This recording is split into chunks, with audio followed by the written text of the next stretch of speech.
Bueno, bueno, vamos entonces a ver este temita que había quedado pendiente esta semana y por circunstancias variadas, pues no me fue posible asistir a esa hora. Igual con semejante lluvia que cayó, creo que eso hubiera sido difícil, no imposible, pero sí difícil. Así que bueno, no importa. Lo bueno es que existe este recurso virtual para resolver este tema y así pues no nos atrasamos tanto, ¿no? Entonces, pues hoy vamos a hablar un poquito sobre las enfermedades cardiovasculares. Como bien dice el título que tienen ustedes ahí al frente, generalidades, pues porque yo tampoco puedo hablar aquí de todo, no me alcanza todo el tiempo para tanto. Y pues a mí me interesan los mecanismos que producen la enfermedad. Ya eso del diagnóstico, el tratamiento, el seguimiento, etcétera, pues eso no forma parte de mi área de experticia, ¿no? Esto, y de ninguna manera diría que yo soy experto en eso, pues porque pues cada quien a lo suyo. A mí lo que me interesa es los mecanismos por medio del cual se produce la enfermedad. Y bueno, esto lo vamos a dividir en las enfermedades que afectan a los vasos sanguíneos y luego las que afectan al corazón. La más importante, repito, porque pues esto tampoco aquí el punto de la idea es hablar de todo, es imposible, por cierto. Bien, conectando o relacionando con la clase de la trombosis, nosotros ya sabemos que la primera causa de muerte a nivel mundial, incluyendo a Panamá, y eso pues no es ni una sorpresa, es la enfermedad esto cardiovascular, que eventualmente dale chance y se va a complicar con una trombosis. Entonces, cuando los vasos se obstruyen, tanto arteriales como venosos, el paciente va a tener problemas de mucha relevancia clínica.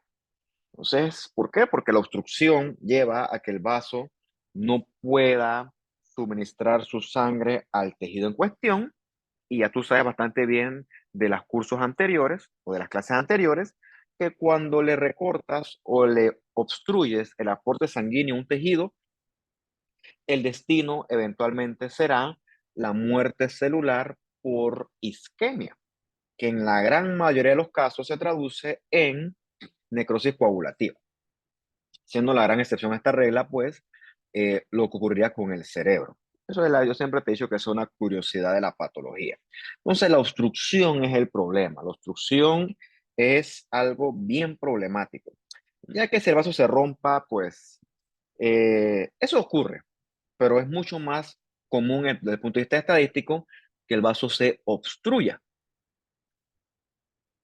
Entonces, para entender cómo funciona esto, pues tenemos que conocer los elementos anatómicos básicos del corazón y cómo se da ese flujo de sangre a través del corazón. Hay muchas formas de abordar esto. A mí me gusta abordarlo más desde el punto de vista de cómo llega la sangre al corazón. La sangre llega desde las venas cavas, sangre desoxigenada, entra al corazón a través de la aurícula derecha, fluye entonces al ventrículo derecho vía la válvula tricuspidia y de ahí vía a la válvula pulmonar encontramos nosotros entonces la arteria pulmonar. Entonces esa sangre desoxigenada va a los pulmones, se reoxigena y regresa al corazón por medio de las venas pulmonares que conectan con la aurícula izquierda. Pasa esa sangre vía la válvula mitral al ventrículo izquierdo y de ahí entonces se bombea hacia la aorta.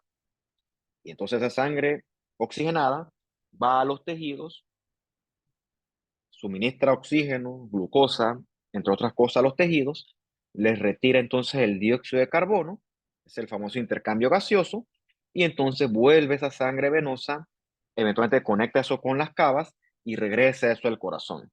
Y eso pasa todos los días, a cada momento, te guste o no te guste, siendo la única condición para que eso deje de ocurrir, primero que estés enfermo y después de eso que te mueras. Es la única forma que tú evites que ese ciclo se repita constante e ininterrumpidamente, perdón.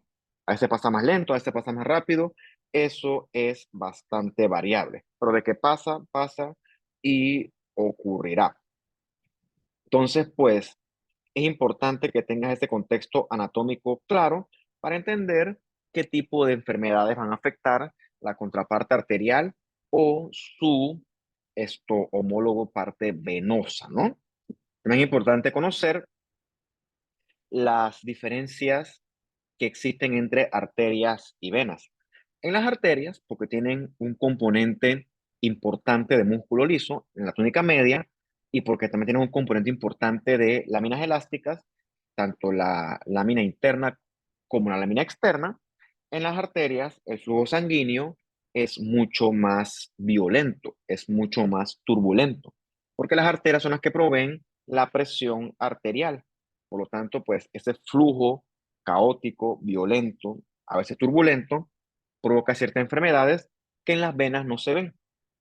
En las venas hay poquito músculo y no suele haber láminas elásticas, salvo las venas más grandes, como la vena cava. Entonces las venas manejan una presión venosa mucho más baja que las arterias. Por eso es que, por ejemplo, en las venas no vemos enfermedades tipo aterosclerosis, porque la aterosclerosis se forma en un vaso donde el flujo es violento, donde es caótico, no es turbulento. El flujo venoso es mucho más pasivo, por eso es que el flujo venoso, pues, se relaciona más con esa éstasis vascular venosa, ¿no? Que habiendo dicho eso, pues eso no ocurre en la contraparte arterial. En la contraparte arterial la sangre siempre fluye, por eso es que pues podemos deducir con bastante lógica que hay enfermedades arteriales y enfermedades pues venosas, ¿ok? Bien, lo mismo, ¿no? Ves acá en la contraparte venosa, ves que las venas pues tienen menos componente muscular, por lo tanto la presión es mucho menor. Por lo tanto, pues la enfermedad venosa es diferente a la enfermedad arterial, donde pues la parte muscular es mucho más prominente. Reitero, habrá componente elástico también, que va a hacer que pues el tono vascular en las arterias sea mucho, mucho, mucho más elevado si tú lo fueras a comparar versus su contraparte venosa, ¿no? La primera enfermedad que vamos a hablar aquí en generalidad es la hipertensión arterial.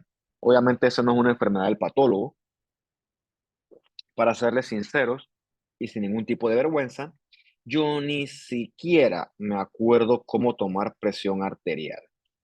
Ya yo ese tipo de conocimientos los deseché para hacer espacio a otro tipo de conocimientos, ¿no? Por eso es que esto es una especialidad. Pero bueno, sí, pues sí puedo mencionar ciertas cosas de cómo se produce la enfermedad. La hipertensión es un problema porque la hipertensión no duele, no molesta, ¿ok? El paciente hipertenso está asintomático, no siente nada. Te voy a decir lo que sí molesta. Sí molesta tomar medicamentos, molesta gastar dinero en medicamentos, molesta hacer fila en una farmacia, molesta mucho hacer dieta, molesta hacer ejercicio. ¿Ok? Por lo tanto, pues, por eso que es un problema la hipertensión, porque pues mientras el paciente no haga nada para controlarla, la hipertensión seguirá avanzando, avanzando, avanzando, hasta que eventualmente debuta con consecuencias catastróficas, consecuencias tipo infarto al corazón, consecuencias tipo enfermedad cerebrovascular, consecuencias tipo hipertrofia del ventrículo izquierdo y falla cardíaca. ¿Por qué la hipertensión es tan problemática? Bueno, porque pues tiene un componente molecular que aún nosotros pues no podemos decir a ciencia cierta en qué se basa. Ese es el problema. ¿Ok? El problema es que la investigación todavía no ha dado con una deducción total de la hipertensión. Entonces, al no poder conocer esto, no podemos evitar que suceda. Probablemente yo tengo genes de que predisponen a hipertensión y ustedes también. Lo que pasa es que por un tema de su edad, de su peso, de su actividad física, todavía esos genes están ocultos o están no expresados.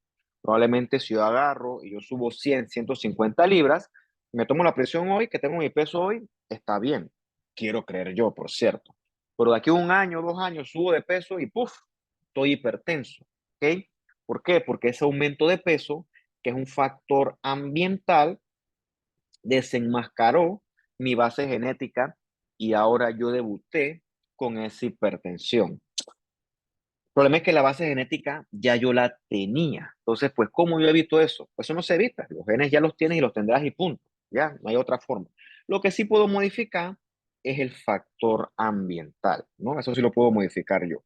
Por eso es que, pues, repito, si yo subí de peso y tú hipertenso, si yo bajo de peso, es probable que mi hipertensión se controle. Controle, no es que se cura, por cierto. Se maneja y se controla. Pasa lo propio, vuelvo a subir de peso y vienen no los problemas. Por eso es que pues, es un tema multifactorial y si el paciente no pone de su parte, pues el asunto es esencialmente en vano. Mira, tú, 25% de la población es hipertensa según el libro, o sea, uno de cada cuatro personas, y es más común en la gente de raza negra.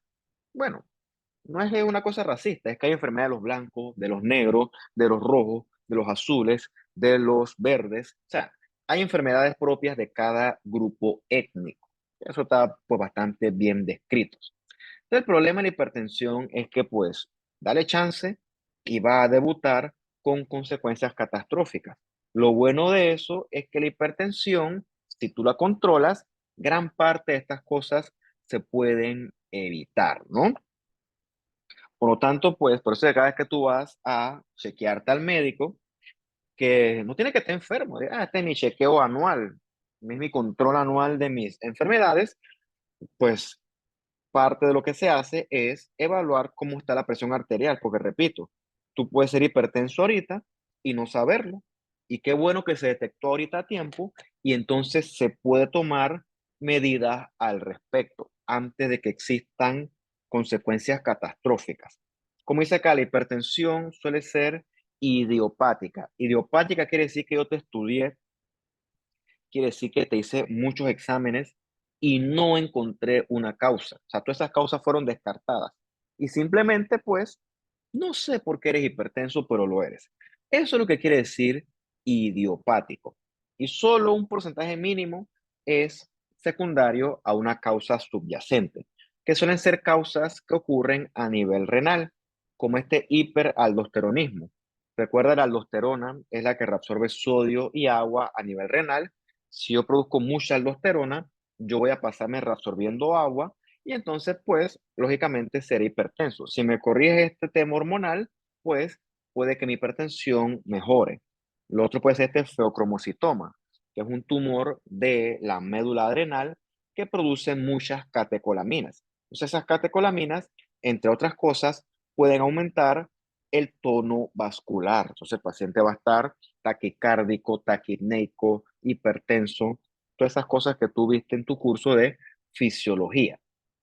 O lo otro puede ser que el paciente tenga una estenosis de la arteria renal. Si hay estenosis de la arteria renal, pues llega menos sangre al riñón, porque pues tienen una obstrucción mecánica, y entonces el riñón va a percibir que le llega menos sangre y él va diligentemente a activar al sistema renina, angiotensina, aldosterona, y pues ocurre lo mismo que con el exceso de aldosterona, ¿no? O sea, es más o menos lo mismo. Entonces, pues por lo general, cuando tienes un paciente hipertenso, esto hay que estudiar cómo están los riñones. Bien, como te dije, ¿no? La parte que no podemos predecir tiene que ver a nivel renal. Puede que yo tenga problemas con el sodio. Yo reabsorbo mucho sodio, que pues se relaciona con la absorción de mucha agua, y entonces yo quedaré pues inevitablemente hipertenso. Por eso que estos pacientes se benefician de los diuréticos. ¿Qué diurético? No me preguntes, pues porque repito, eso pues ya dejó de ser mi área de trabajo, ¿no? Lo otro es que este paciente tiene mucha resistencia vascular, o sea que el tono de las arterias va a estar aumentado, están apretadas las arterias.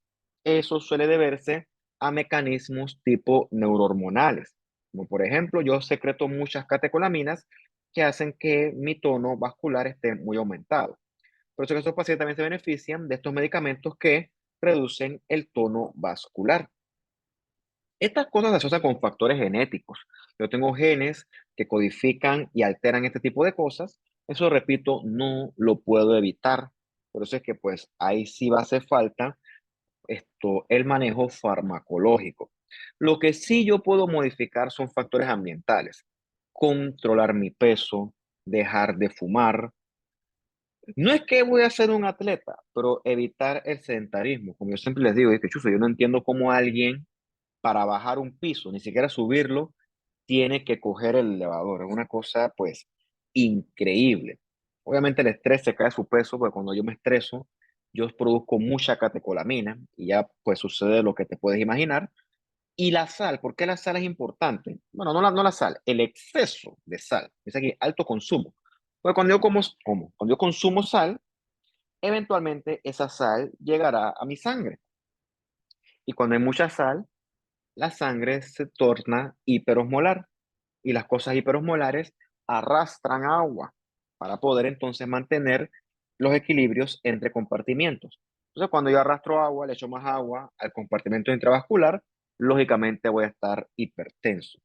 Y sobra decir aquí que nuestras comidas son sal sobre sal sobre sal sobre sal sobre sal. O sea, consumimos demasiada sal. Entonces, eso, pues, parece tonto, pero eso aporta a este tema de hipertensión. Bien, el otro tema que veremos es la ateroesclerosis, ¿no? Repito, este tema se relaciona con la teoría de Virchow. Entonces me dirás a mí, pero si yo me corto sin querer queriendo, yo tengo entonces lesión vascular y yo hago un coágulo, que sea el defecto ese.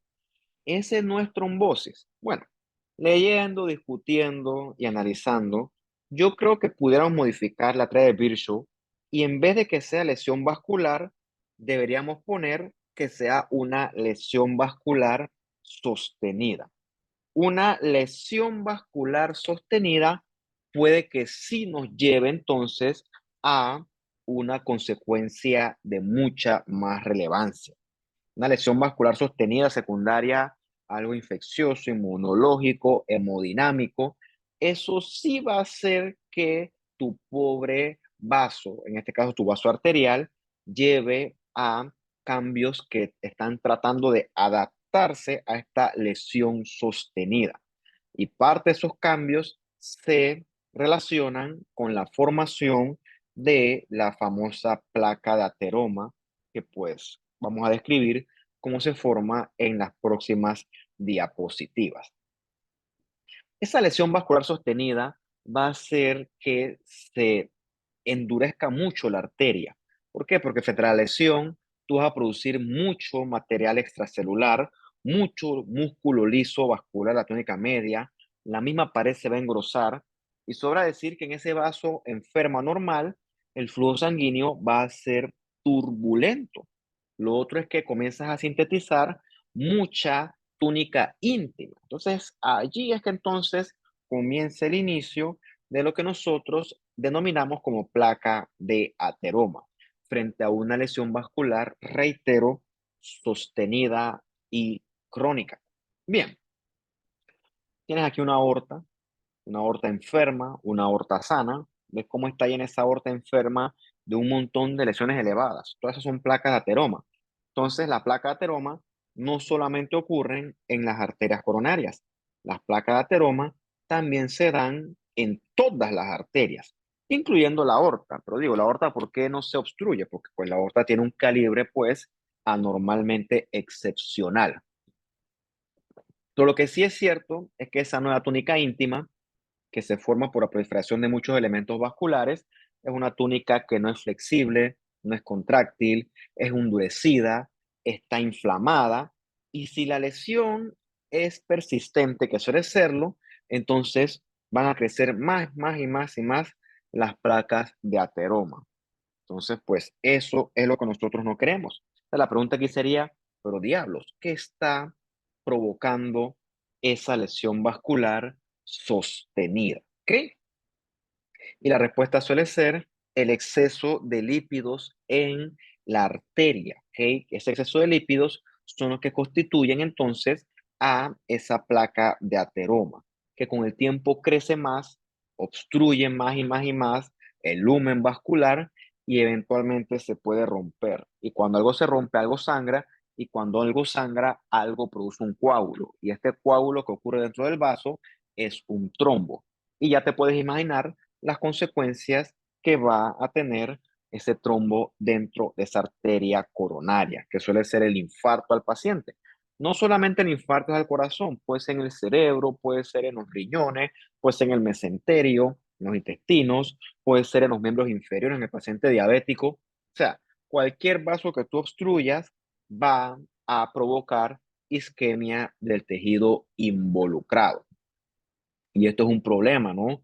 Eso sí lleva a morbilidad y mortalidad en los países desarrollados y Panamá no es la excepción, porque esto se relaciona, perdón, con todas nuestras dietas hipercalóricas.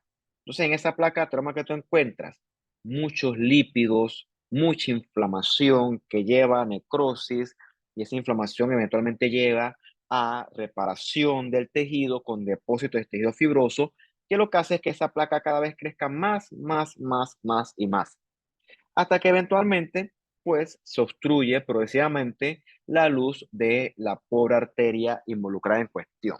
Repito, puede ser cualquier arteria, pero por tema de esta clase, yo me referiré a las arterias coronarias. El problema es que entre más crece la placa de ateroma, mayor va a ser la turbulencia del flujo sanguíneo.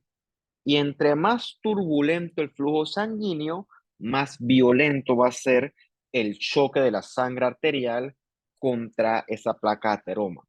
Que la sangre arterial, reitero, esto fluye con mucha violencia, al punto que pues la placa ateroma se va a erosionar, se va a romper, se va a ulcerar, va a sangrar y cuando sangre viene la trombosis y con la trombosis viene inevitablemente la obstrucción al 100% del vaso, lo que se traduce al final del día en la isquemia, en este caso al corazón, en los infartos. Por eso es que repito, esa es la causa número uno de muerte a nivel mundial.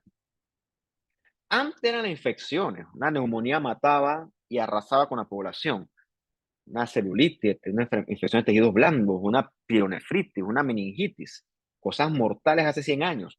Pero hoy en día, gracias a la ciencia y a los antibióticos y a las medidas de soporte me refiero a oxígeno, me refiero a vasopresores, a hidratación parenteral es por la vena, obviamente. Gracias a eso, pues, la infección se controla, la gente no se muere de esto, pero gracias a que comemos demasiado, a las dietas hipercalóricas, que yo siempre veo a los estudiantes con bolsitas de frituras, bolsita esa de Manila, que pues la bolsita queda transparente de tanta grasa que ha absorbido esa comida, no estoy culpando a nadie, o sea, eso es una cosa cultural. Bueno, todos esos lípidos eventualmente con los años pues llegan a lugares que no deben llegar, como tus arterias. Y entonces ahí comienza progresivamente a formarse esto que tú ves acá, que es entonces esa placa de ateroma. Bien, entonces pues sí, nuestra cultura, nuestras dietas nos llevan al desarrollo de esas placas de ateroma. Si te pudiera demostrar, probablemente yo tengo una placa más grande que ustedes, porque yo tengo por lo menos 10 años más de comer grasa que ustedes. ¿Qué se le va a hacer? Yo trato de cuidar lo que como, pero pues mi dieta perfecta, pues no es. También soy sedentario. Yo trato de caminar lo más que se puede, pero ejercicio no hago, pues porque ya les he dicho que el tiempo no me da. Cuando estaba como ustedes sí me daba el tiempo, tenía más energía, tenía menos responsabilidades, pero que vaya con la vida de adulto, con tener que pagar un techo, tener que pagar un carro, tener que costear un hijo, uff, qué va. Yo tengo que trabajar y créeme que tener que trabajar, pues todo lo que es gimnasio, correr, hacer ejercicio, pues que toma tiempo, queda en segundo lugar. Es la cultura, lo siento. Esto, y repito, la dieta trato de controlarla, pero pues eso no aplica para todas las personas, ¿ok? Entonces, por eso es que lo que más nos afecta son los factores ambientales. Y vas a ver que el problema es que los mismos factores ambientales que aplican para aterosclerosis, aplican para hipertensión y aplican para diabetes. O sea que el paciente que sufre de una cosa suele sufrir de todas esas cosas metabólicas. Hay otros factores, pues, tipo familiares. O sea, si tu papá tiene una placa de ateroma, tú estás más propenso a desarrollarlo, porque estás más predispuesto y probablemente la respuesta sea que sí. porque culturalmente, pues, esas cosas ocurren mucho aquí en nuestro medio. Lo otro es la edad. Para que una placa de ateroma se forme como tal, tienen que pasar bastantes años. Por eso es que alguien de 25, 30 años no se infarta, más bien alguien de 50 en adelante, que pues lógicamente tiene una placa de ateroma más grande. Lo otro es que pues Dios tiene sus favoritas. Las mujeres jóvenes como ustedes no se infartan, porque sus estrógenos las protegen versus los infartos.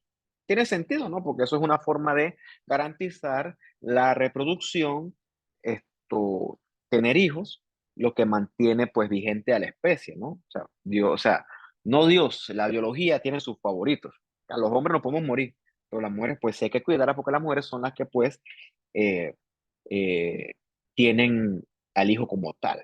Bien, ¿qué cosas podemos modificar para evitar desarrollar una placa de ateroma? Bueno, controlar las grasas. ¿Ok? Por eso cuando tú vas a tu chequeo, te toman la presión, la frecuencia cardíaca y te hacen laboratorios que, entre otras cosas, incluyen el colesterol. Porque, repito, yo ahorita puedo tener colesterol volando, pero yo no lo sé, porque eso tampoco duele. La única forma de detectarlo es a través de medirlo en la sangre.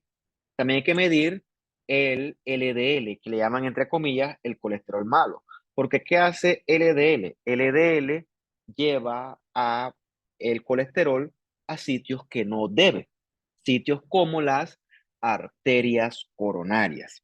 Y el HDL es el colesterol bueno, entre comillas, porque él lo que hace es llevar el colesterol al hígado para que se excrete a través de la bilis. O sea que yo elimino el exceso de colesterol.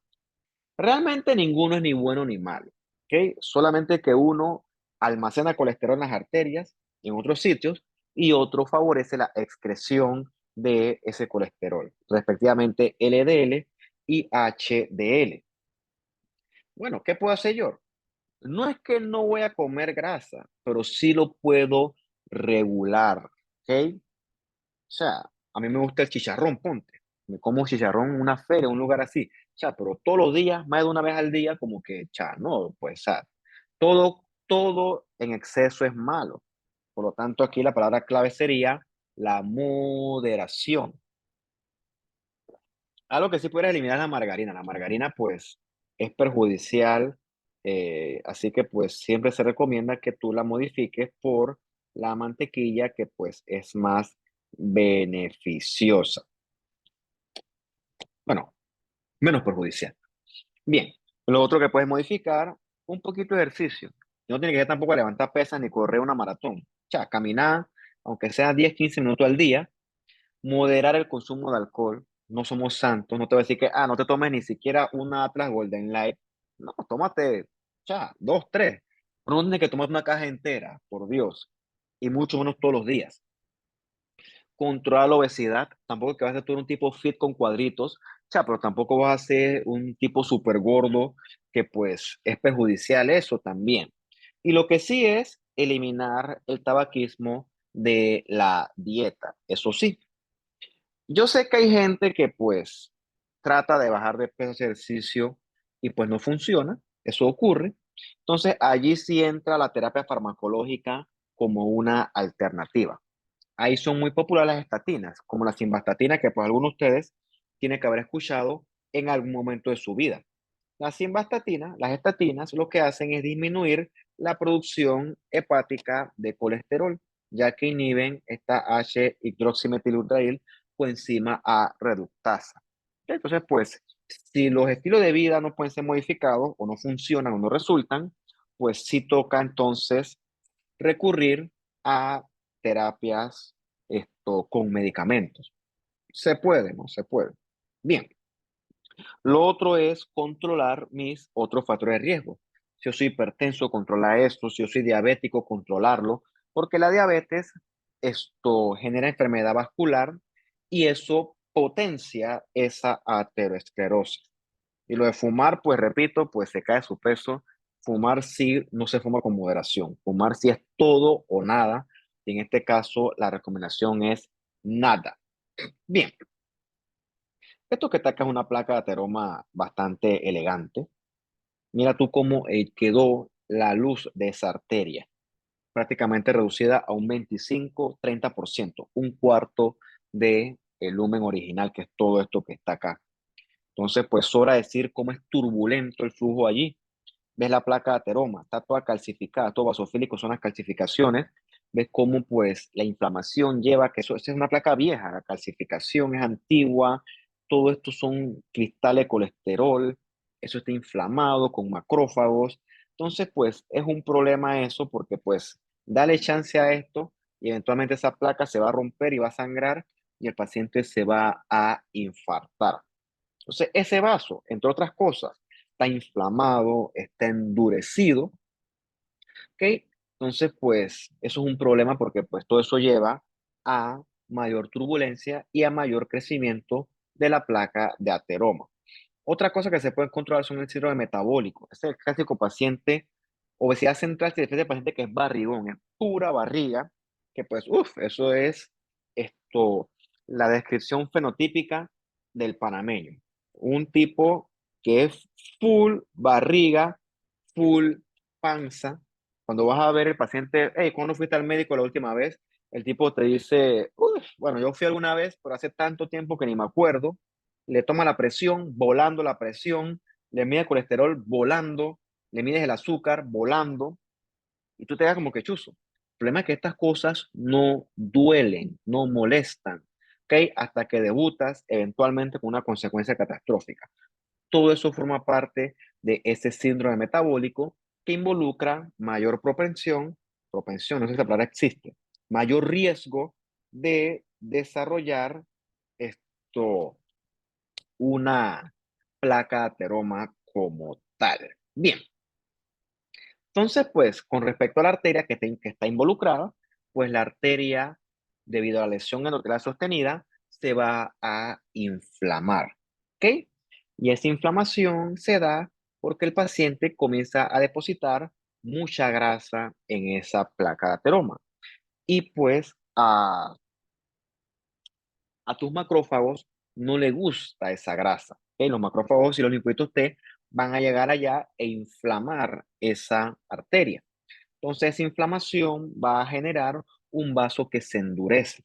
Entonces, si yo no regulo la dieta, le echo más y más y más grasa a ese pobre vaso, lo que va a hacer que crezca más y más la placa de ateroma, más se inflame eso, más macrófagos lleguen, más se remueve el músculo liso de esa placa, se deposite más matriz extracelular, lo que lleva a que se engrose más y más y más esa placa, lo que se traduce en mayor turbulencia del flujo sanguíneo. Deme un segundo.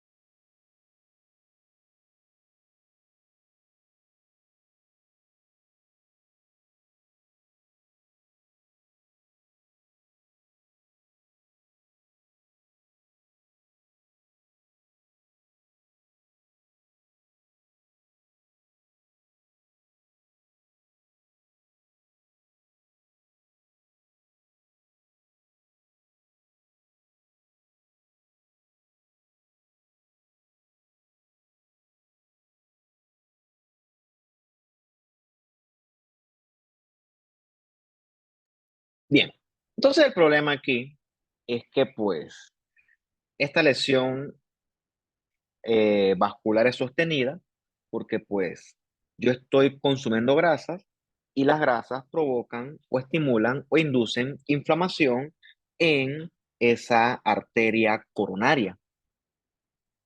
Si yo no controlo las grasas nunca se van a ir y por lo tanto, pues la placa de ateroma va a seguir creciendo y creciendo y creciendo. Eso va a hacer que el endotelio se torne disfuncional, un endotelio que es procoagulante, protrombótico, un endotelio que favorece más inflamación porque favorece más expresión de moléculas de adhesión de leucocitos. Y pues sobra decir que si yo soy hipertenso, soy diabético, tengo el colesterol alto de base, pues todos esos eventos llevan a que pues la placa de ateroma se forme y progrese de forma mucho más temprana.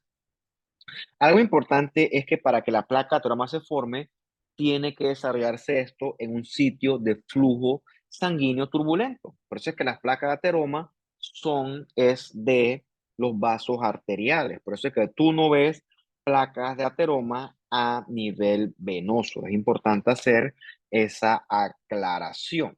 Bien, con respecto a la grasa, a los lípidos, tú sabes que los lípidos no son solubles en la sangre, por lo tanto, no son solubles en el agua. Por lo tanto, tienen que ir transportados en lipoproteínas. Entonces, el problema es que mis lipoproteínas sean anormales.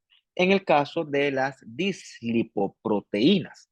¿Por qué? Porque puede que yo tenga mutaciones en genes que codifican estas lipoproteínas o mutaciones en receptores. El punto es que pues mis lipoproteínas transportan la grasa inadecuadamente.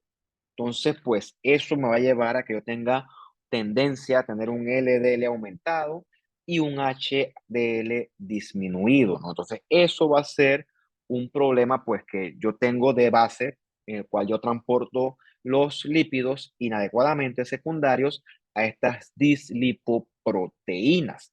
Bien, entonces, pues el otro problema es que yo tenga algún tipo de hipercolesterolemia, que quiere decir que yo produzco mucho colesterol, tanto así que este se acumula en sitios que no debe, como las placas de las arterias. Por ejemplo, como te dije, ¿no? ¿Ves cómo el LDL transporta el colesterol a la arteria? Por eso es que es teóricamente malo. Mientras que el HDL, pues, lleva ese colesterol y lo deposita en el hígado para que se elimine este a través de la bilis. Entonces, pues, si yo tengo problemas con estas lipoproteínas, tengo problemas de producción de mucho colesterol, pues tengo problemas con este metabolismo de lipoproteínas, eso me pone a mí en mucho mayor riesgo de desarrollar una ateroesclerosis. Esos pacientes que tienen hipercolesterolemia, que producen mucho colesterol, esos pacientes son los que hacen infartos en edades muy tempranas. Por suerte para nosotros, esto no es la norma. Digo, pero ¿cómo sabes que lo tienes o no lo tienes? Por eso es que es importante hacerte un chequeo general, incluyendo el colesterol, así tú te sientas bien y te sientas sano.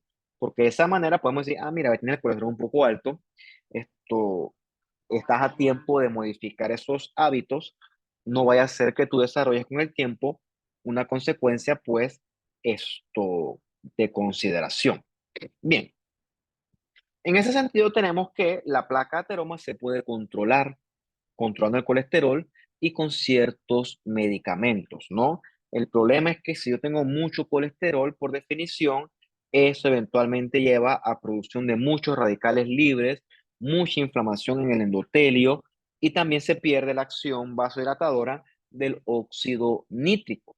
Ese exceso de colesterol también lleva a que se depositen muchas lipoproteínas en el vaso, se depositen también mucho LDL y eso lleva de forma eventual a que la placa ateroma se instaure y progrese. Bien, ese endotelio mío que va a estar enfermo por ese exceso de colesterol, eventualmente pues va a atraer a los macrófagos. Los macrófagos comienzan a fagocitar LDL y se transforman en estas células que tú ves aquí. Estos macrófagos con abundante hitoplasma pálido son los macrófagos espumosos. Los macrófagos espumosos están fagocitando colesterol. Todo eso está inflamado con secreciones de citoquinas proinflamatorias, quimiosinas que atraen más macrófagos, atraen más linfocitos, y el propio LDL oxidado S es también tóxico y perjudicial al tejido vascular. Entonces, pues, esto está todo inflamado. ¿Por qué? Porque las grasas esas inducen inflamación. Entonces, ves que lo que tiene el paciente con aterosclerosis es globalmente una arteria coronaria que está toda inflamada, que hay un montón de macrófagos, linfocitos, citoquinas, todo eso, esto inflama el vaso y hacen que el vaso con los años cambie y se vaya remodelando.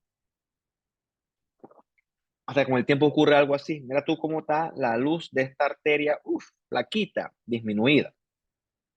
Todo esto son cristales de colesterol, hay calcificaciones y eso ocurre porque hay una pelea literalmente a muerte de los macrófagos contra el colesterol, hacen que esto se inflame y ver que se repara. Entonces la placa de ateroma eventualmente queda constituida por un montón de tejido conectivo fibroso con mucho colágeno, que entre más se deposita, más y más y más va ocupando el lumen arterial y entre más se ocupa y se obstruye el lumen arterial, más turbulento es el flujo sanguíneo y pues más propensión, no la palabra propensión, no sé si eso existe o no, hay más riesgo de que esto, la placa se rompa. ¿Ok? Y ya sabes qué pasa cuando la placa se rompe. Bueno, de forma esquemática, pues tienes el colesterol aquí depositado por culpa de mis LDL y mis dislipoproteínas. Eso atrajo los monocitos que entraron aquí en este sitio, se diferenciaron en macrófagos y comenzaron a comerse ese colesterol y se transforman entonces ellos en células espumosas o macrófagos espumosos que comen colesterol, se mueren, una inflamación total del vaso. Eso hace que se inflame la pared de la arteria, proliferan los elementos tipo matriz extracelular, prolifera músculo liso y todo eso hace que la placa cada vez crezca más y más. ¿Ok? Entonces, pues, todo eso está súper inflamado debido a los macrófagos espumosos que están, ellos odian el colesterol. Los tipos van a ir allá y comerse ese colesterol ávidamente y pues no van a parar. Bien, entonces, perdón, toda esa inflamación en esa placa de ateroma llega a que esta progrese, que esta aumente de volumen. ¿Ok? Ese endotelio que está enfermo atrae más monocitos, más linfocitos T, la placa se inflama más y más, los linfocitos T producen más interferón gamma, que llama más macrófagos, los macrófagos comen más y más esto, colesterol, y todo eso hace que el vaso se inflame crónicamente, ¿ok? Todo eso lleva a que un vaso esté todo inflamado, lo que promueve que prolifere mucho el músculo liso, prolifere mucho la matriz extracelular en función de muchos factores de crecimiento, lo que hace pues que eventualmente la placa de ateroma crezca más y se endurezca más ese vaso sanguíneo.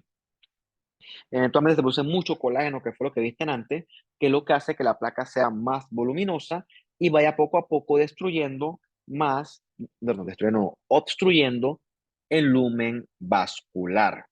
Bien, el problema aquí es que con el tiempo, si tú no corriges esto, eventualmente la placa se va a tornar en una placa inestable. ¿Mm? Una placa inestable es una placa suave, friable, que es más susceptible de romperse, ulcerarse y de sangrar. Y cuando eso sangra, las plaquetas llegan y diligentemente en presencia del tromboxano A2 comienzan a agregarse y forman rápidamente un trombo que va a obstruir y llevar al 100% de la obstrucción de esa pobre arteria coronaria.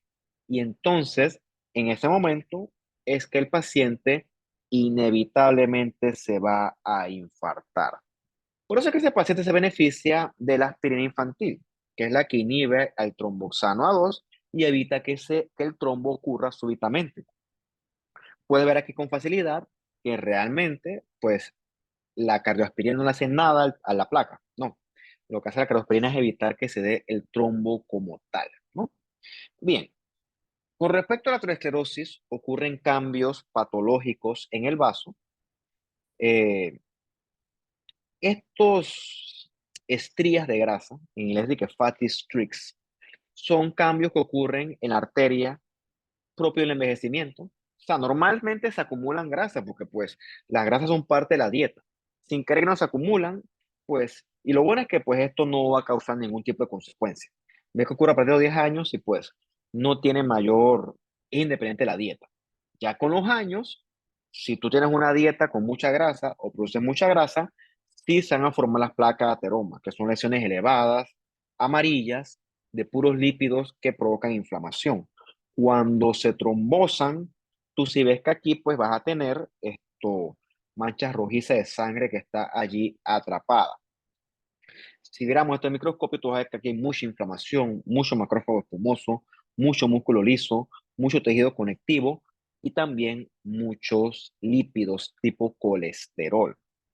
¿Ves aquí cómo está la placa ateroma esta? ¿Ok? ¿Ves cómo está pobrecita, la luz de la arteria reducida?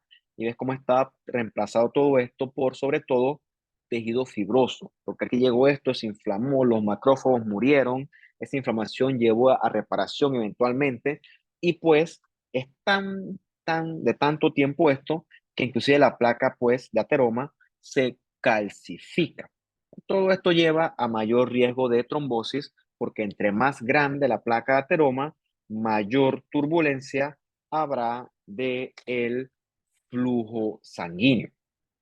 La meta tan grande las calcificaciones que se ven así porque la placa, perdón, la hoja del micrótomo no las puede cortar y por lo tanto, pues esto se rompe cuando lo cortan, ¿no?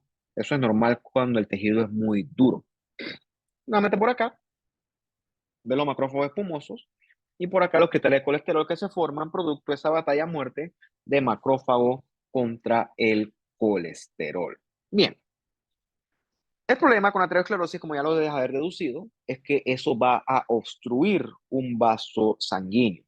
Y entonces el vaso obstruido eventualmente va a llevar a que el tejido involucrado se quede sin sangre y eso lleva a diversos tipos de infarto. Lo bueno es que pues esto puede ser muy demorado, eso da chance de pues tomar medidas. El problema es cuando el asunto es abrupto y el infarto pues es no abordable. Eso es un problema. Tus tejidos deben soportar bastante bien tu corazón hasta un 70% de oclusión. Luego de eso viene el desbalance con los síntomas de angina, cuando ya el paciente no tolera y frente al esfuerzo se queda corto de aporte sanguíneo y entonces pues ese paciente le comienza a doler el pecho. Esa es la angina. Como te dije, el problema es la placa inestable, una placa que es suave, friable, que se puede romper. Por lo general, pues las placas son más gruesas, con más tejido conectivo. Esas, pues, son más resistentes al flujo sanguíneo.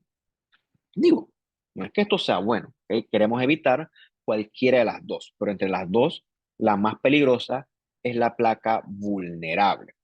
¿Ok? Entonces, esto se empeora o se pone más grave si yo tengo mucha estimulación adrenérgica. O sea, si yo soy hipertenso, va a ser más turbulento el flujo sanguíneo dentro de esa placa, lo que lleva a mayor chance de que esa placa se vaya a romper. Por eso es que si yo tengo una placa de ateroma y yo estoy estresado y estoy produciendo catecolaminas que doy miedo, hey, yo me puedo infartar. Por eso es que los infartos supuestamente ocurren de 6 a 12 del mediodía, que es donde el paciente está activo, está más estresado, está en el tranque, está en el trabajo, que ¡pum! Ahí es que el tipo se infarta. ¿Ok? Tiene sentido eso, ¿no? Pero bueno, para que esto ocurra tiene que, años de placa de ateroma, años de descuido, años de evitar ir al médico, porque por suerte las placas de ateroma existen, pero no todas llevan a estos desenlaces catastróficos, ¿no? Hay bastante hablada de la placa de ateroma. Bien, como a mí me gustan las cosas neoplásicas, porque es lo que yo trabajo de, entonces también pues tenemos a hablar un poquito sobre el temita de los tumores vasculares, ¿no? Están estos que son bien comunes, que son los hemangiomas, que ocurren sobre todo en los niños en edad pediátrica. Son tumores constituidos por canales llenos de eritrocitos, hay mucha congestión vascular, pero que pues impresionan porque se ven como estas manchas rojas. Tú dices, chuzo, ¿por esto qué será? Se ve feo, me preocupa. Pues sí, estéticamente no se ven bien, pero pues lo bueno es que al cabo de algunos meses, esto regresan solitos, se curan solitos. Son lesiones vasculares, benignas, no tienen mayor relevancia desde el punto de vista, pues, clínico. El problema es que estéticamente, pues, son poco agradables. En las mujeres embarazadas suelen aparecer estas lesiones en cavidad oral que están constituidas por muchos canalitos vasculares que se interconectan. Ese tumor del embarazo, que es característico, pues, por el tema hormonal, esto le llaman también hemangioma lobular capilar o granuloma piógeno, como dice aquí. Es el clásico tumor del embarazo, ¿no? Que no es nada malo, siempre es una proliferación vascular sin ningún tipo de progresión a malignidad. Sí puede sangrar, sí puede inflamarse, pero no es nada maligno, una proliferación vascular benigna. Puede haber la contraparte linfática, que son esos linfangiomas, que son un montón de canales vasculares distendidos, pero sin eritrocitos. Son benignos, pero obviamente si crecen en el cuello, imitan malignidad, imitan un linfoma, y pues toca hacer la resección y demostrar que pues una proliferación vascular benigna sin ningún tipo pues de relevancia para el paciente. O sea, tranquilo, es un tumor, pero es un tumor benigno, no tienes por qué pues estresarte por eso una vez que se haya operado. Bien, este que tal si lo conoces es el clásico sarcoma de Kaposi. Son estos canales vasculares en hendiduras. Falta aquí nada más la extravasación de eritrocitos, o sea, eritrocitos fuera de los canales vasculares. Y ese es el tumor que clásicamente ocurre en el contexto de paciente HIV-Sida. Es importante aquí hacer la acotación de que pues es más común en el paciente HIV-Sida, pero puede ocurrir en otros pacientes con algún tipo de inmunosupresión, paciente en quimioterapia, paciente ancianito debilitado, porque esos pacientes, pues, adquieren infección por herpes virus 8. El herpes virus 8 en este paciente estimula mucho al factor de crecimiento vascular endotelial y eso es lo que lleva a esa proliferación vascular. Por eso es que el Kaposi sarcoma se relaciona es con la infección por el herpes virus 8. Es un tumor maligno, pero de comportamiento intermedio, pues porque no hay que maligno no es, pero bueno, sí hay que darle tratamiento porque se puede poner peligroso si le da chance.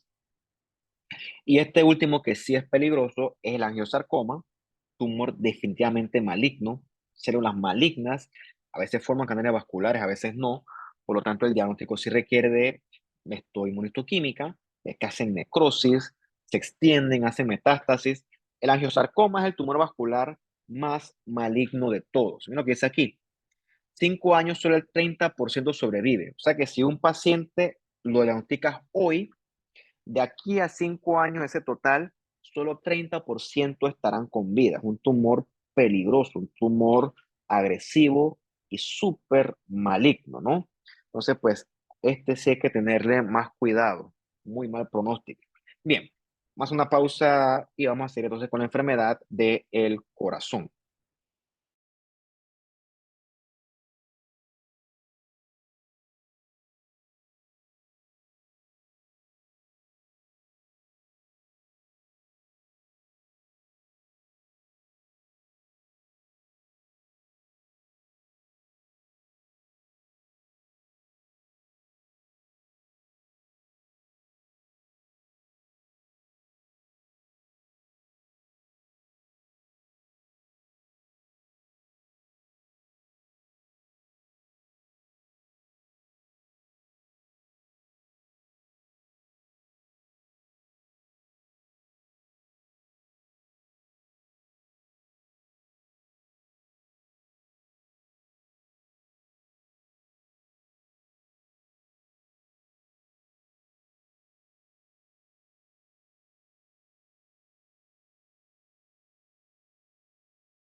Bien, entonces vamos a seguir ahora con el temita este del corazón. Bueno, lo bueno de aquí es que pues con el tema del corazón hay bastante correlación con cosas que nosotros hemos visto anteriormente, cosas como la aterosclerosis, cosas como la hipertrofia del ventrículo izquierdo frente a la hipertensión arterial y cosas que también nosotros discutimos en el curso anterior de la fisiopatología.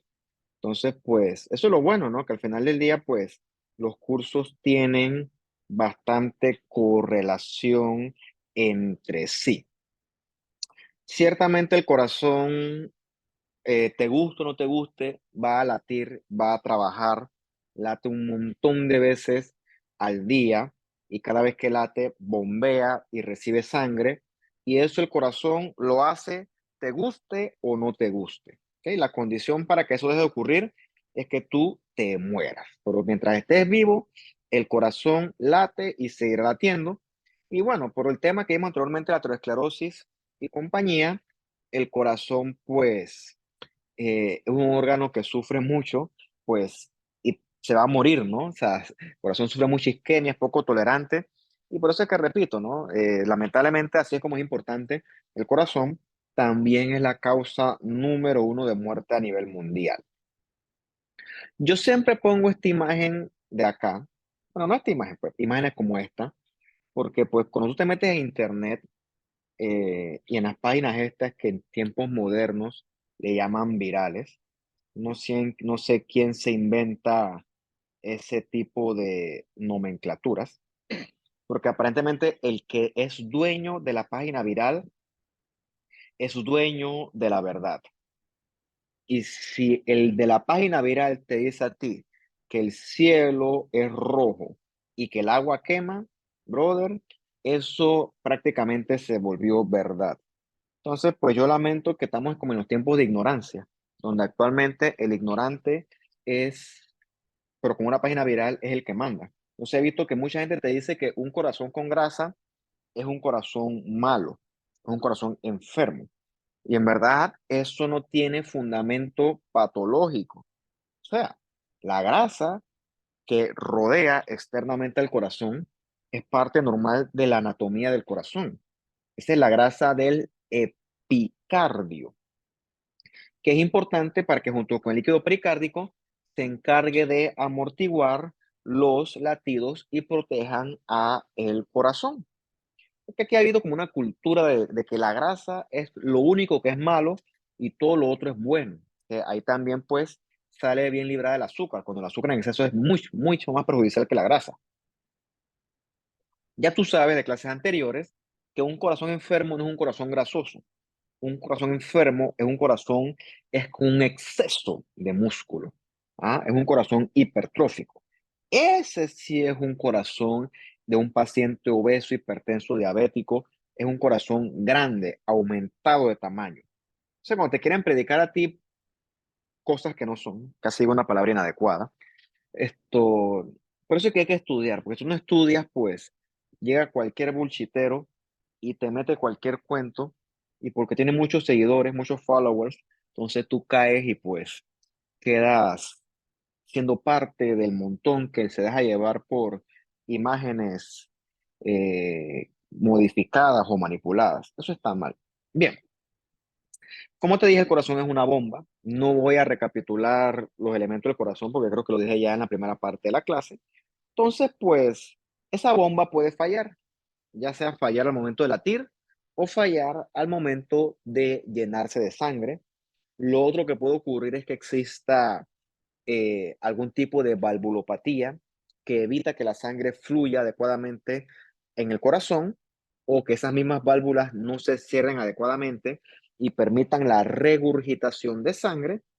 Lo otro que puede ocurrir es que haya cortocircuitos entre el corazón que permitan que la sangre del lado derecho desoxigenada se mezcle con la sangre del lado izquierdo que sí está oxigenada. Eso obedece principalmente a las temas de las cardiopatías congénitas, que las vimos en el curso anterior cuando hablábamos nosotros sobre la circulación fetal, etcétera. Lo otro que ocurran temas a nivel de la conducción eléctrica del corazón, que son las arritmias, y bueno, se cae a su peso ya una ruptura de un gran vaso del corazón. como la aorta, una cosa así. Muy dramático eso. Bien, la falla cardíaca ya la conocemos de los cursos anteriores. Aquí nos vamos a referir principalmente a la falla cardíaca izquierda, que es cuando el corazón izquierdo no puede latir, por lo tanto toda la sangre se queda estancada en el ventrículo izquierdo, eventualmente el ventrículo izquierdo se llena y la sangre se regresa hacia la aurícula izquierda, perdón. Eventualmente la aurícula izquierda no aguanta más y pues retorna esa sangre de vuelta a las venas pulmonares. Y pasa exactamente lo mismo. Las venas pulmonares no soportan tanta sangre y eventualmente la presión hidrostática aumenta mucho. Eso es lo bueno de esto, ¿no? Que aquí pues las clases anteriores se correlacionan y ya tú sabes lo que ocurre cuando la presión hidrostática supera la capacidad del vaso. El vaso comienza a liquear fluido, fluido que cae en los pulmones y por eso es que el paciente con falla cardíaca izquierda, el principal síntoma es la disnea. La principal manifestación del paciente con falla cardíaca izquierda es la dificultad para respirar, que se da debido a la sobrecarga de volumen que existe a nivel de los pulmones. Bien, sabemos que el corazón está fallando, no hay duda de eso. La pregunta es, ¿y por qué el corazón está fallando? Bueno, el corazón puede fallar porque puede ser una valvulopatía o porque el paciente se infartó y el ventrículo deja de latir. Eso lo explicaría bastante bien, ¿no? Entonces, por eso es que la falla cardíaca es el espectro final de algún tipo de anomalía propia del corazón. La falla cardíaca puede ser sistólica, o sea que el corazón no se contrae inadecuadamente. Eso ocurre cuando hay isquemia del corazón, o puede ser diastólica, que ocurre, por ejemplo, cuando el corazón no se llena adecuadamente.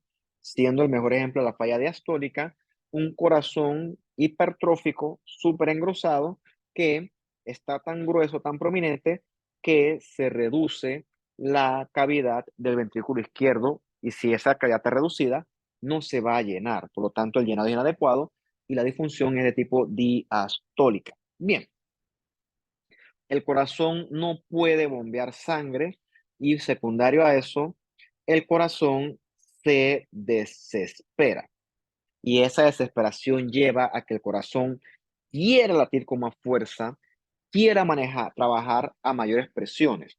¿Cómo logra eso el corazón? Aumentando sus señales neurohormonales, ¿ok? Por eso que el corazón con falla, en un principio el paciente está taquicárdico, está con una fuerza de contracción elevada y va a estar hipertenso, porque el paciente está tratando de compensar esa, esa no capacidad de contraerse, haciendo que el corazón mecánicamente trabaje a mayor potencia. ¿Ok? Eso va a llevar eventualmente al que el corazón se ponga hipertrófico, ¿ok? Como parte de adaptación y eventualmente con los años, aquí sí es la palabra años, porque son muchos años de evolución, lleva a que el corazón eventualmente se dilate, así como lo vas a ver acá. Entonces, pues definitivamente el resultado final es un corazón, del punto de vista mecánico, un corazón que es disfuncional, ¿ok? Si fuéramos a ver esas fibras hipertróficas a un microscopio, viéramos que la fibra es mucho más grande, el núcleo es enorme y hay mucha fibrosis intersticial. Entonces, pues esa fibra hipertrófica enorme es mucho más demandante de oxígeno, de glucosa y pues al ser más demandante, también es más susceptible a que estos estímulos se corten. Por lo tanto, tienes un corazón fuerte, pero al mismo tiempo tienes un corazón que es más frágil. Lo otro es que esta adaptación tiene límites. No es que la fibra va a crecer, crecer, crecer, crecer de forma indefinida. No. Llega un punto en el límite se alcanza y la fibra se va a comenzar es a degenerar. Entonces, allí es donde tienes al final del día un corazón grande, corazón enorme y un corazón que es disfuncional. ¿Ok? Entonces, pues, tiene mucho sentido que esto ocurra. Bien, Como te dije, pues esta falla cardíaca izquierda por lo general se asocia en la mayor cantidad de los casos con un paciente que es hipertenso. El tipo es hipertenso, nunca le dolió, nunca le molestó, nunca esto le causó síntomas y él no se daba cuenta y su corazón siempre estaba trabajando de forma sobregirada. O sea, su pobre corazón siempre estaba trabajando a 1000 por hora, hasta que el punto que el corazón se adaptó y quedó todo hipertrófico, superó sus límites de adaptación y el corazón quedó inevitablemente en falla cardíaca, ¿ok? Entonces ahí ya pues, ya la consecuencia existe. La idea era no llegar hasta allá. Y con esa falla vienen los problemas de bombeo y entonces viene la acumulación de fluido hacia el sistema vascular pulmonar, con sobrecarga de fluido hacia los pulmones que llevan a la disnea, llevan eventualmente a la tos y llevan a que el paciente cuando se acuesta, todo el fluido súbitamente se regresa a los pulmones y hacen que el paciente no tolere pues estar acostado. Esa es la famosa ortopnea. Cuando eventualmente el compromiso del corazón izquierdo llega al corazón derecho y también se afecta al corazón derecho. Recuerda que el corazón derecho recibe es la sangre de las venas cavas. Entonces, pues, la vena cava trata de llevar sangre al corazón derecho y el corazón derecho no está recibiendo esa sangre. De toda la sangre se acumula en el sistema venoso, que por un tema de gravedad se va todo esto a las venas de los miembros inferiores. Y hay tanta sobrecarga de volumen que aumenta súbita e incontrolablemente la presión hidrostática y entonces se fuga el líquido hacia los miembros inferiores. Por eso es que el paciente con falla cardíaca derecha va a tener es edema de miembros inferiores. Lo mismo, hay es sobrecarga de fluido. El paciente está sobre cargado, ¿no? Sobre cargado. Entonces, por eso que este paciente, pues, también se beneficia de diuréticos porque el tipo tiene demasiado volumen mal distribuido. Con el tiempo, el corazón para adaptarse se pone grande, puede haber arritmias, puede haber taquicardia por el exceso de estimulación neurohormonal. Como el corazón no late a la aorta no lleva sangre a los tejidos y un tejido que sufre mucho esto es el riñón. Y diligentemente el riñón activa su sistema renina, angiotensina, aldosterona, que lo que termina es por aldosterona es reabsorbiendo más líquido, lo que lleva a empeorar esa sobrecarga de fluido. Por eso es que uno de los manejos de este paciente es deshacerse del exceso de fluido vía los diuréticos. Lo otro es mejorar la contractilidad del corazón con medicamentos inotrópicos. Esto también ayuda. Y lo otro son los medicamentos IECA, que son los inhibidores de la enzima convertidora de angiotensina, que, entre otras cosas, se oponen a la aldosterona que está reabsorbiendo sodio y agua a nivel renal. Entonces, todo eso, pues, va en beneficio de este paciente. Pero bueno, el problema es que el corazón ya está tronado, por lo tanto, pues, este asunto es crónico, ¿no? No es que, el paciente se va a curar, no, el paciente se puede manejar. Y esto, el problema es que, pues, esto ya se puede evitar y ya estamos aquí con una enfermedad que, pues, está avanzada. Mira por acá, mira este corazón, esto es un corte axial. Mira cómo está de grueso, de prominente el ventrículo izquierdo. Un corazón hipertrófico, hipertrófico, hipertrófico. Y mira cómo está la cavidad de ese ventrículo. Esa cavidad no recibe sangre adecuadamente. Entonces lo que va a tener una falla diastólica, ¿ok? Y entonces ese corazón desesperado no maneja su volumen adecuadamente y lo que va a hacer es retornar ese volumen hacia el sistema vascular pulmonar. Y el paciente lo que va a quedar es sobrecargado de fluidos. O sea, va a llevar a las consecuencias que ya conocimos en las clases anteriores, que llevan entonces al trasudado a nivel de los pulmones con la fuga de eritrocitos y la aparición de macrófagos llenos de hemosiderina, ¿no? Yo apuesto que ya por los talleres tú eres experto en este tipo de imágenes histopatológicas de un pulmón de un paciente con falla cardíaca. Quiero creer yo que es así. Bien, Mira este corazón, cómo está el ventrículo izquierdo, súper grande, súper prominente. En este corte axial, mira cómo está demasiado prominente. Todo eso porque el corazón está tratando de latir con más fuerza, está tratando de vencer esa falla cardíaca, no puede. Ves cómo aumentan las fibras de diámetro transversal, los núcleos tan enormes. Entonces, pues el corazón está sobreforzándose y el problema es que este corazón tan grande, tan prominente, es muy demandante de oxígeno. Por eso es que ese paciente está en mayor susceptibilidad, perdón, de eventualmente infartarse. ¿Ok? Que es el tema que sigue a continuación, que es la cardiopatía isquémica, que ocurre, pues, lógicamente cuando hay isquemia al corazón. Y se da porque el corazón está demandando oxígeno y las arterias coronarias no son capaces de llevar ese oxígeno. Y eso ocurre por lo general en el contexto de una arteria que está obstruida por una placa de ateroma.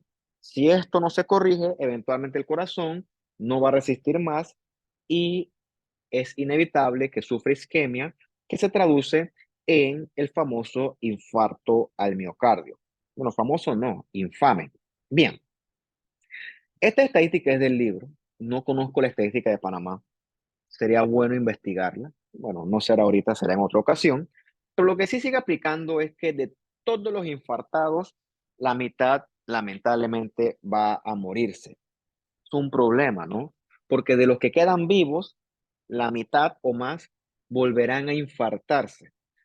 Por eso es que te explica a ti bastante bien la estadística por qué la enfermedad cardiovascular es la principal causa de muerte, porque de veras que es una cosa que pues es catastrófica para el paciente, pues porque una vez que ocurre prácticamente se convierte en un asunto de todo o nada, ¿no? Entonces, pues yo sí tuviera bastante cuidado con este tipo de complicaciones. Lo bueno es que hoy en día existe conocimiento, ¿no? Antes no. Antes la gente fumaba, antes la gente, los niños tomaban alcohol, los niños tomaban café de que eran bebés. Antes pues no existían prevención de nada y por eso que la gente se moría joven. Joven me refiero a 40, 50 años. Hoy en día no, hoy en día vivimos mucho porque sabemos qué cosas son peligrosas y qué cosas podemos evitar. Sabemos que una placa de ateroma, sabemos que la obesidad, la diabetes, la hipertensión es un problema, sabemos que el exceso de colesterol es un problema. Entonces, al saber ese tipo de cosas, esto no es que evitamos que la placa de ateroma exista, porque eso es prácticamente inevitable, pero lo que sí evitamos es que pues la placa de ateroma progrese y terminemos en un infarto. Eso sí se puede evitar. También conocemos el aporte de la aspirina, conocemos qué es una arritmia y cómo se maneja, y también los servicios que ofrece un hospital son mucho más tecnológicos si lo comparamos con hace 60 años. O sea que pues el que me dice que estamos mal en salud, pues yo te diría que pues no conoce el sistema de salud. Y pues lo exhorto a que lo conozca un poquito. La verdad es que pues la medicina ha avanzado mucho, pero bueno, antes era, el problema era desnutrición, el problema ahora es la dieta hipercalórica. Bien, en la cardiopatía isquémica, definitivamente la obstrucción arterial es mucha y entonces ya el corazón, que es muy demandante de oxígeno, se queda sin oxígeno e inevitablemente va a sufrir isquemia. Más o menos tu corazón tolera un 70% de obstrucción, más o menos, ¿no? Ya cuando superas esa isquemia, vienen los síntomas de angina, que son esos síntomas de dolor en el pecho. ¿Por qué? Por ejemplo, cuando tú haces ejercicio, tu corazón y tus músculos esqueléticos requieren más sangre, requieren más oxígeno. ¿Cómo obtengo más sangre? Latiendo más rápido, respirando más rápido, perdón, también esto aumentando la presión arterial. ¿Cómo se logra esto? Dilatando también las arterias. Tiene que haber vasodilatación por óxido nítrico. Recapitulemos la placa de ateroma. El vaso está todo engrosado, está todo rígido, está todo esto obstruido. Entonces, el paciente este con angina, perdón, con su placa de ateroma gigante, hace ejercicio y no se pueden dilatar las arterias porque están todas engrosadas, inflamadas, obstruidas, y entonces no le llega más sangre al corazón. Y el corazón se queja rápidamente. Esa queja es el dolor. Esa es la angina. O sea, el paciente sabe que cuando el tipo hace esfuerzo, de una vez lo coge el dolor. Entonces, ese dolor que se asocia con el esfuerzo, slash ejercicio, esa es la angina y eso se traduce en que hay una obstrucción importante, más del 70% en una arteria coronaria. Ese paciente no está sano, ese paciente está en vía a infartarse si no toma acciones al respecto. Lo bueno de esto es que ya hablamos de la esclerosis, por lo tanto no hay que recapitular todo de vuelta, eso sería redundante. Lo que sí es que hay que recordar que el problema de la placa de ateroma es que se ulcere y se forma entonces una trombosis que lleve entonces ahora sí a la obstrucción del 100% de esa arteria. Eso es lo que no queremos. Bien, y también recapitular que el problema es una placa de ateroma que es vulnerable, que se puede romper, que puede sangrar, que puede ulcerarse, que entonces lleve inevitablemente a ese desenlace de la obstrucción del 100% de la arteria. Cuando eso ocurre pues en minutos. O sea, eso es un problema real porque el paciente tiene que literalmente correr al cuarto de urgencia porque entre más tiempo pase, mayor va a ser la extensión del daño a ese pobre corazón. ¿Ok? Y la manifestación es esa angina, ¿no? Esa se llama angor pectoris también. Hay una que es más leve, que es la estable, que es que el paciente sabe que cuando hace esfuerzo él, el esfuerzo le provoca dolor. Por lo tanto, ese dolor, esa molestia, mejora con el reposo. ¿Ok? Esa placa de ateroma es grande, pero no tanto. Que es la angina estable, que mejora con el reposo y que se pone más sintomático con el esfuerzo.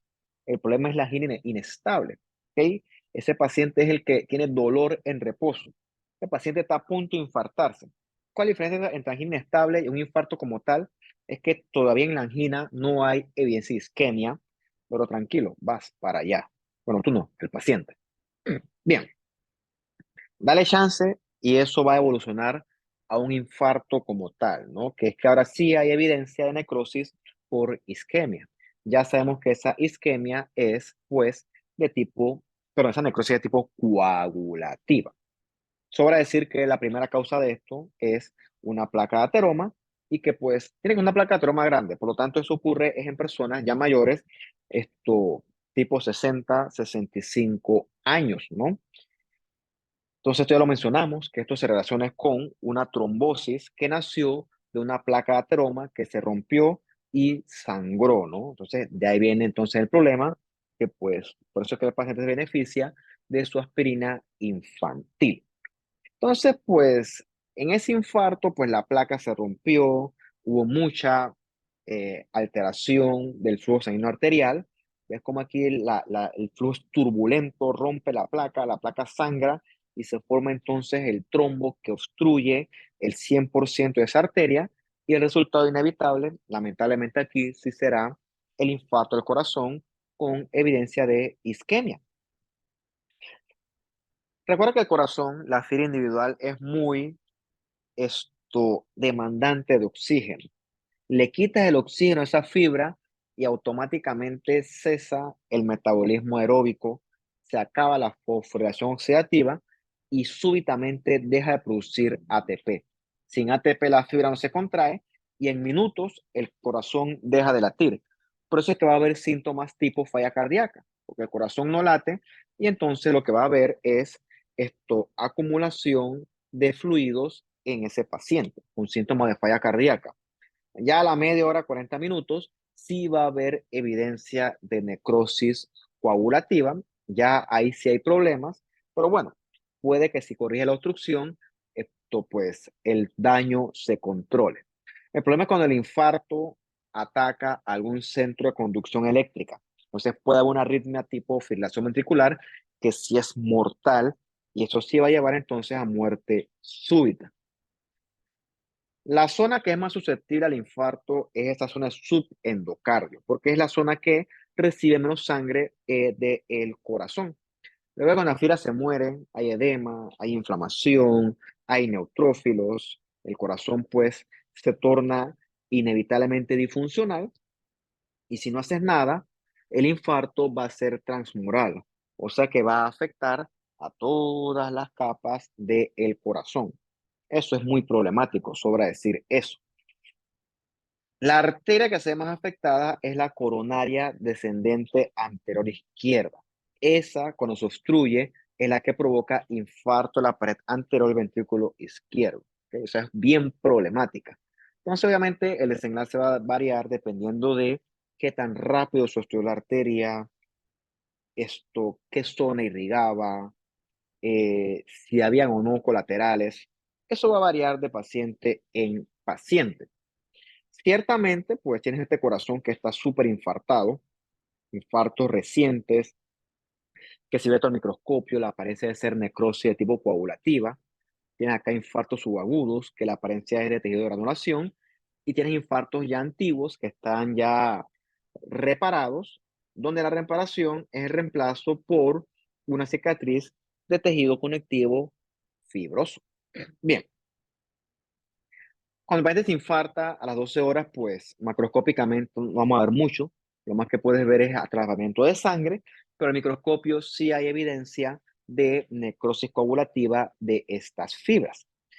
Y ya más o menos a los días, 1 o 2 días, sí es evidente las áreas bien delimitadas de infarto, que reitero corresponden con la clásica necrosis de tipo coagulativa.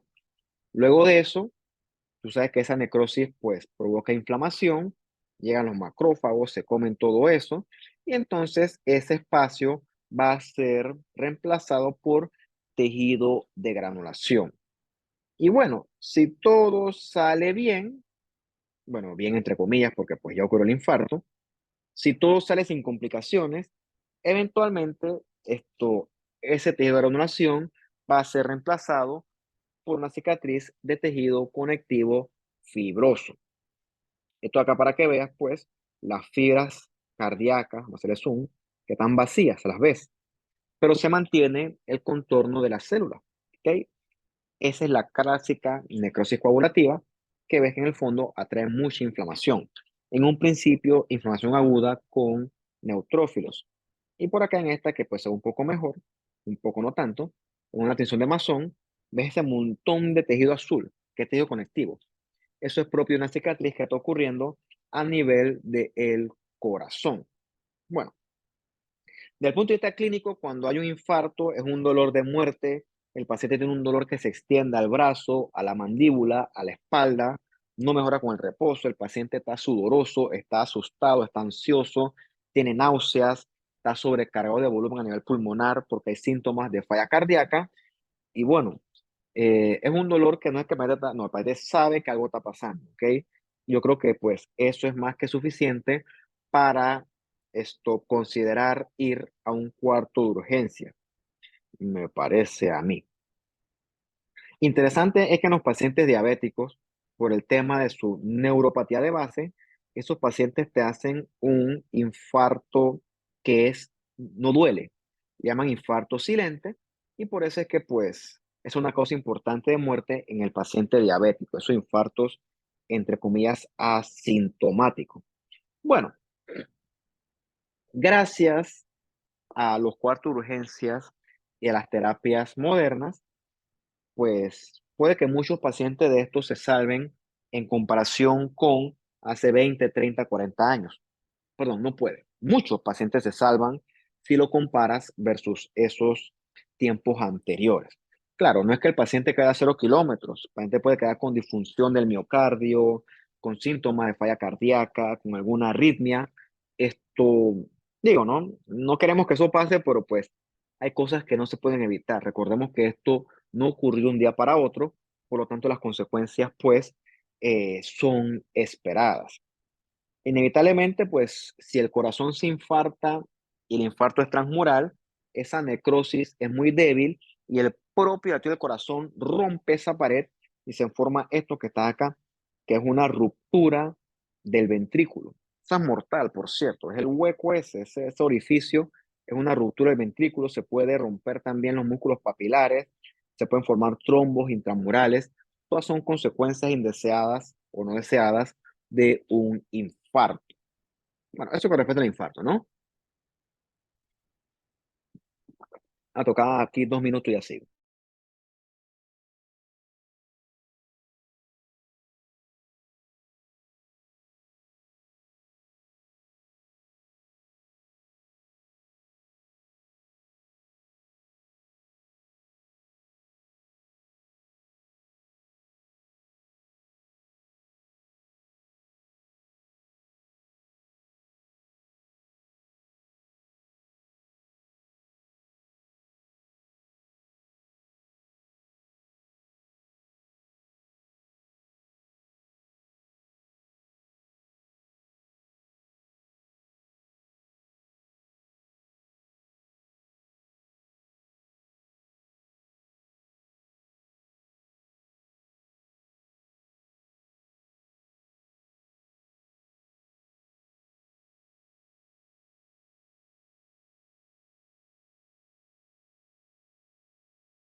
Bien, sigamos entonces ya para terminar con esto, ¿no?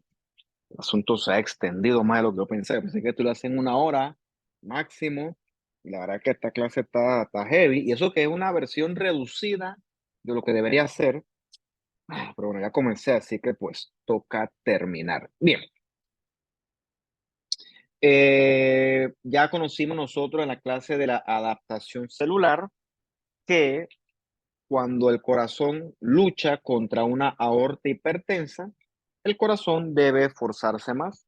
Y tantos años de trabajo duro, forzado, hacen que el corazón se ponga hipertrófico, aumente de volumen para poder vencer esa hipertensión. Muy similar a que tú todos los días vayas a un gimnasio a levantar pesas, con el tiempo tu masa muscular debe aumentar porque tus músculos se adaptan a esa mayor carga mecánica. El problema es que, pues, a diferencia del músculo esquelético, un corazón que sufre esto es un corazón que eventualmente no va a trabajar de forma adecuada. Entonces, pues, esa es la consecuencia de que tú seas hipertenso y no hagas nada al respecto. Cada vez que tú eres hipertenso y no haces nada al respecto, tu corazón con el tiempo va sufriendo las consecuencias. Esa hipertensión va a afectar órganos clave como el cerebro y el riñón, pero en este caso estamos haciendo énfasis en el corazón. Sí, ciertamente el corazón va a crecer, se va a poner más hipertrófico, va a latir más fuerte y va a vencer la hipertensión. Pero bueno, recuerda que esa adaptación tiene límites, ¿ok? Recuerda que no es que la fibra crece, crece, crece, crece, crece de forma indefinida. Por supuesto que no. Y eventualmente esa fibra o ese corazón que colectivamente es más grande, es más grueso, es demasiado demandante de sangre al punto que pues ese paciente fácilmente se va a infartar y pues paciente, ¡puf! Muerto, muerte súbita, porque el corazón es tan, tan, tan demandante que pues frente a una plaquita de aroma que le corta un poquito de sangre, el paciente pues ¡plup! Se va entonces a infartar. Entonces ves que sí hay consecuencias de la hipertensión arterial. Se la neta la hipertensión como si fuera algo pasajero o algo rutinario. Y pues yo creo que eso no es verdad. Entonces, ves este ventrículo acá en este corte, ¿esto sería un corte qué? Para ver. Pudiera ser, depende de cómo lo veas, pudiera ser sagital o coronal. Creo que coronal, tomando en cuenta la posición anatómica del corazón. Pero bueno, el punto es para que veas cómo está de gruesa la pared del ventrículo, ¿ok? Ventrículo grueso, prominente, que pues obviamente va a tener dificultad para el llenado, pero sé que este paciente lo que tiene es una disfunción de tipo diastólica, ¿no? Eventualmente se va a dilatar con los años, el asunto va a ser sistólico, pero bueno, eso tiene que pasar muchos años para que esa consecuencia catastrófica se dé. Un corazón normal pesa hasta más o menos ajustado para el peso del paciente, hasta 360 gramos. Más de 500 gramos ya es un dato de hipertrofia cardíaca.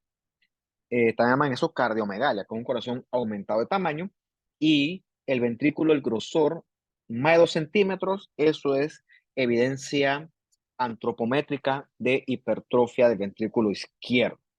Como te dije, las fibras enormes, grandes, con núcleos aumentados de tamaño, sí, son fuertes en un principio, pero eso tiene consecuencias. La fibra se degenera, ya no late adecuadamente, y eso lo que hace es que el paciente eventualmente quede con falla cardíaca, con un corazón que no funciona adecuadamente, repito, producto de una hipertensión que aparentemente era asintomática, no dolía, no molestaba, ¿no? Entonces, pues, tienes estos núcleos enormes, grandototes, propios de ese paciente con hipertrofia del ventrículo izquierdo. Bien, habiendo dicho esto interesante, en el ventrículo derecho no ocurre esto porque la presión de la arteria pulmonar es mucho menor. ¿Ok? Eso podría investigarlo, pues porque eso se asocia más que todo es con el paciente con cardiopatías congénitas tipo tetralogía de Fallot, donde sí hay una hipertensión muy grande del corazón del lado derecho. Se me acaba de ocurrir eso así fugazmente.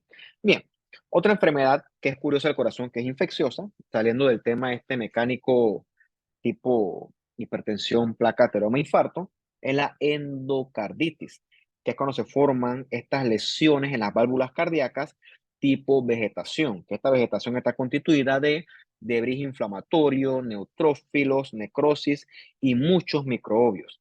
Esto suele deberse debido a bacterias tipo estreptococos y estafilococos, que suelen venir es del medio externo. No se ve mucho en pacientes, por ejemplo, que usan drogas intravenosas. Ustedes que son, pues, eh, no solamente expertos, ustedes son gente ávida de todo lo que tiene que ver con bioseguridad y control de calidad. Tú sabes la importancia de las medidas de asepsia y antisepsia al momento de cualquier manipulación de fluidos. Tú, porque tú estudiaste. Pero tú crees que a un drogadicto le va a importar esas cosas.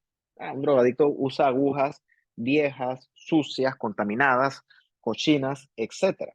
Entonces, cuando él usa esas agujas contaminadas, él se está inoculando bacterias propias de la piel hacia su sangre y eventualmente eso llega al corazón y en el corazón esas bacterias infectan a las válvulas.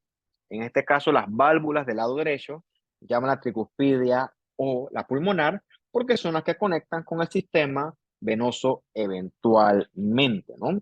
Entonces, pues, el paciente está infectado, está con fiebre, esto genera un flujo turbulento en la válvula, por lo que él va a tener soplos nuevos, y pues el manejo es con antibióticos y a veces quirúrgico si la obstrucción o el compromiso de la válvula es muy extenso. Y ya para terminar, como yo siempre digo que me gustan los tumores, digo, sí me gustan porque pues es lo que yo trabajo casi todos los días, pues, ¿por qué no hablar un poquito de los tumores del corazón que también ocurren? Son raros los tumores del corazón. El corazón en ese sentido es un sitio anatómico privilegiado. Nunca he visto este que está aquí a la derecha, que es un rhabdomioma, que pues es una proliferación benigna del músculo liso. ¿Qué músculo liso? Músculo estriado cardíaco, perdón por la equivocación, porque es más de pacientes pediátricos y la verdad es que la patología que yo veo es patología de los adultos. Lo que sí es muy del corazón es el mixoma, que suele aparecer es en el atrio y por eso se llama mixoma atrial. Es un tumor gelatinoso, blando, esto, y que es benigno porque no invade, no hace metástasis, no se extiende. Cuando tú lo ves al microscopio, se ve como con una matriz bien hidratada, bien gelatinosa y no células estrelladas. Bien, el problema es que si ese mixoma crece mucho, obstruye mucho la cavidad de la aurícula izquierda y se comporta ese tumor como si fuera un trombo de esa región. ¿Ok? Puede desprender pedacitos que embolizan y viajan a la circulación, obstruyen y entonces ocurren eventos tipo isquemia. De ahí nacería la consecuencia no deseada de este tipo de tumores. Pero bueno, son curiosos, eso sí ocurren en los adultos y pues, por lo general, pues, si se abordan a tiempo, pues el paciente le debe ir bien. Esta es la última, que bien, listo, pues poco prolongado esto, cuando tengan chance lo revisan y bueno, si tienen preguntas, pues me las hacen llegar.